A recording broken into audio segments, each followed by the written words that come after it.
If you're tired of complicated fat loss advice, good. Like figuring out exact macronutrient ratios, meal prepping for the whole week, deciphering nutritional labels, randomized training plans, which cardio is good, how many reps to do, what supplements actually work. There is endless complicated ways, but the truth is there's only one simple way to get lean. And when you learn this simple way, it actually feels like art, because you can sculpt your body to make it look the way that you want it to look, without complicating your diet, your training program, your schedule. But before you can worry about sculpting your body, we first have to get lean. When most guys want to get lean, they join a gym, join a boot camp, F45, CrossFit, buy a Peloton, buy a new pair of running shoes so they can do as much cardio and exercise as they can possibly jam pack into their already busy schedule. But as you probably already know, we cannot out-train bingo, a bad diet. That means even if you did a 2-hour workout every day, it won't guarantee that you will lose fat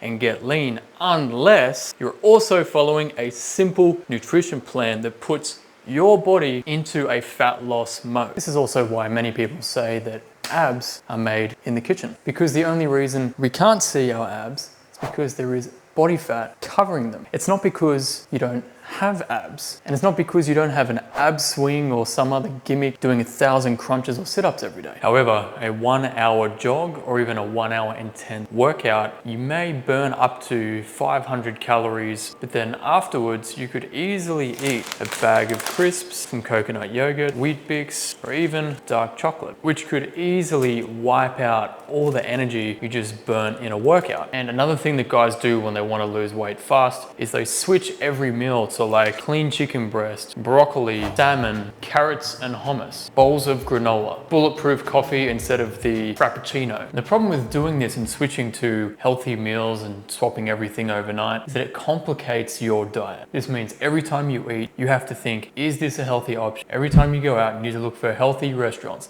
healthy cafes. Where's the healthy menu? Walking up and down supermarket aisles looking for the healthy food option. The missus having to cook you up a special little diet dinner. Or you're out eating and you're ordering a salad and all your buddies are having burgers and fries. Doing this just complicates the diet and makes it difficult to stick to. But you can avoid all that by following the simple way, which just comes down to 2 things. So whether or not we lose body fat is based on our metabolism. So think of our body is like a bank account. Money going into the bank account is food. Money going out of the bank account is energy, or the calories that we burn each day. And the money that's in the account is like our savings, which is like our body fat. So ultimately, we want less savings, which is less body fat, if we want to lose weight and get lean. And to do that, we would need to either spend more money, energy, to reduce our savings, therefore reduce our body fat, compared to the amount of money or energy that's going into the account,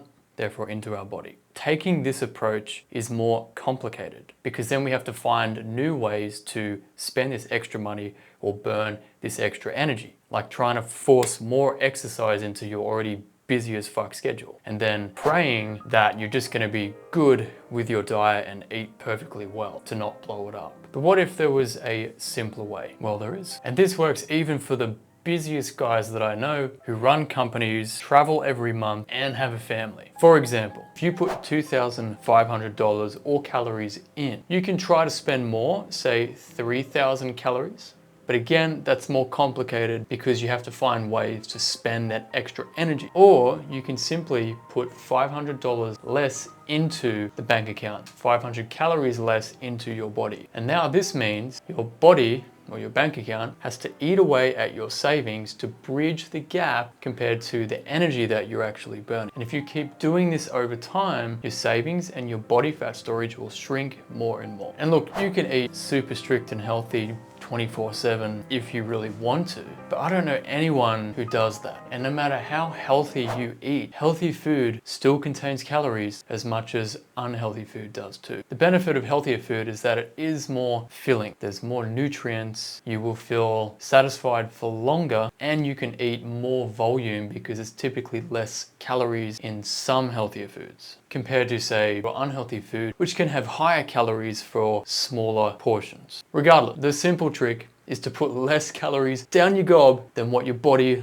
is burning each day. So how do you know how much your body is actually burning? There is a simple way to find out. But before we dive into that, you need to know how to figure out how many calories you're actually eating. You know what? Call this a challenge just for fun. A 7-day challenge that you can do if you just put your mind to it for like a whopping 3 minutes a day. That's it. For the next 7 days, all you need to do is just take note of everything that you eat. And if you do this, I promise you will learn something new about nutrition, about your body, about fat loss, fat gain, weight maintenance, something new that you didn't know before. And every guy I know who maintains a lean body has done this. And it was the first thing I did that taught me the simple art of getting lean. Here's how you can do it. So the easiest way is to use some kind of app like MyFitnessPal or Chronometer or even Nutrition IX. They're all pretty much the same thing. You could even use a Google Sheet and just do Google searches to look up the food you ate. It doesn't matter how you do it. All that matters is that you note down everything you eat in a day for 7 days. So let's imagine that on Monday you had 2,150 calories, Tuesday you had 2,050 calories, Wednesday you had 2,300 calories, Thursday 2,200, Friday 2,450, Saturday 2,250, and Sunday 2,100. Now all you need to do is take the average of all those days. So the average of these numbers is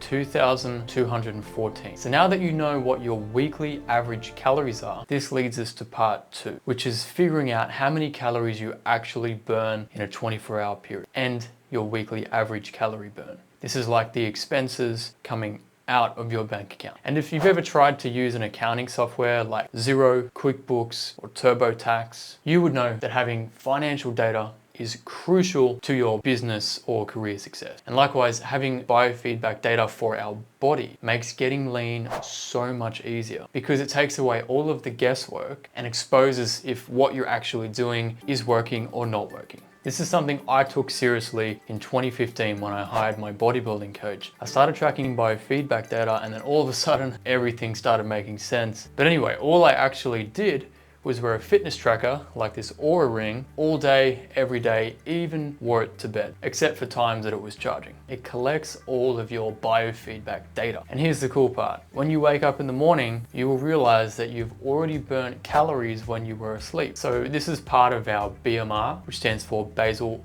metabolic rate. Think of it like a car that's parked, but the engine's turned on and it's just idling. But over the entire day, it's going to be burning a lot of fuel, even though it's not going anywhere because it's consistently burning a little bit of fuel. And this is kind of what our BMR is, which is why we're burning calories even through our sleep. Then as you start to get up, move about, take a shower, take a dog for the walk, make breakfast, walk to your car, go to work, you burn even more calories on top of your BMR. And at any time, you can pull up your phone and check how many calories you've burned. And if you haven't burnt enough, you can get up and move around a little bit more to burn more calories in your day. For example, here is my Oura Ring data here, which is my total burn for the day. So right now this is on a daily setting, so you can see it's very volatile. Some days I'm burning 2,300, other days 3,300, 24, 3,000, etc. It's quite volatile. So what we can do is change it to weekly. You get the weekly average, which is much easier to view and work off. So for me, my weekly average is somewhere between over 2,600 to 2,500, which is quite consistent for me. So what this means is that if I eat somewhere around 26 to 2,500 calories, then my body weight and body fat just stays the same. However, if I decide to eat less and eat 2,000 calories, then my energy burn is going to be higher than what I'm eating, and therefore forcing my body to burn more fat to fill this energy gap. And then naturally, I get leaner and leaner and leaner, provided I stick to this energy gap, otherwise known as a deficit. So I strongly recommend the Oura Ring. I forget that I'm wearing it. It doesn't vibrate, doesn't have any bright lights, and doesn't annoy me. And the battery can last a long time. However, if you have more than 20 pounds or 10 kilos to lose, you may want to hold off on an Oura Ring because you will lose body fat and then you may have to downsize the ring, which is another expense. Therefore, an Apple Watch, a Fitbit, a Garmin, a Whoop, they're all fantastic. However, there is one big issue that you may run into deploying this simple art of getting lean. Because if you're not accurate with your tracking, your calories in and your calories out. You could be under eating and experience a drop in energy, a lack of strength and performance in the gym and feeling hangry all day. Or you could be overeating, which is why your body fat and scale is staying the same or could be increasing over time. The good news is there's a simple way to fix this. And you can learn all about it in this video right here, where I talk about the 3 fat loss mistakes to avoid if you want to get lean fast. Check it out now.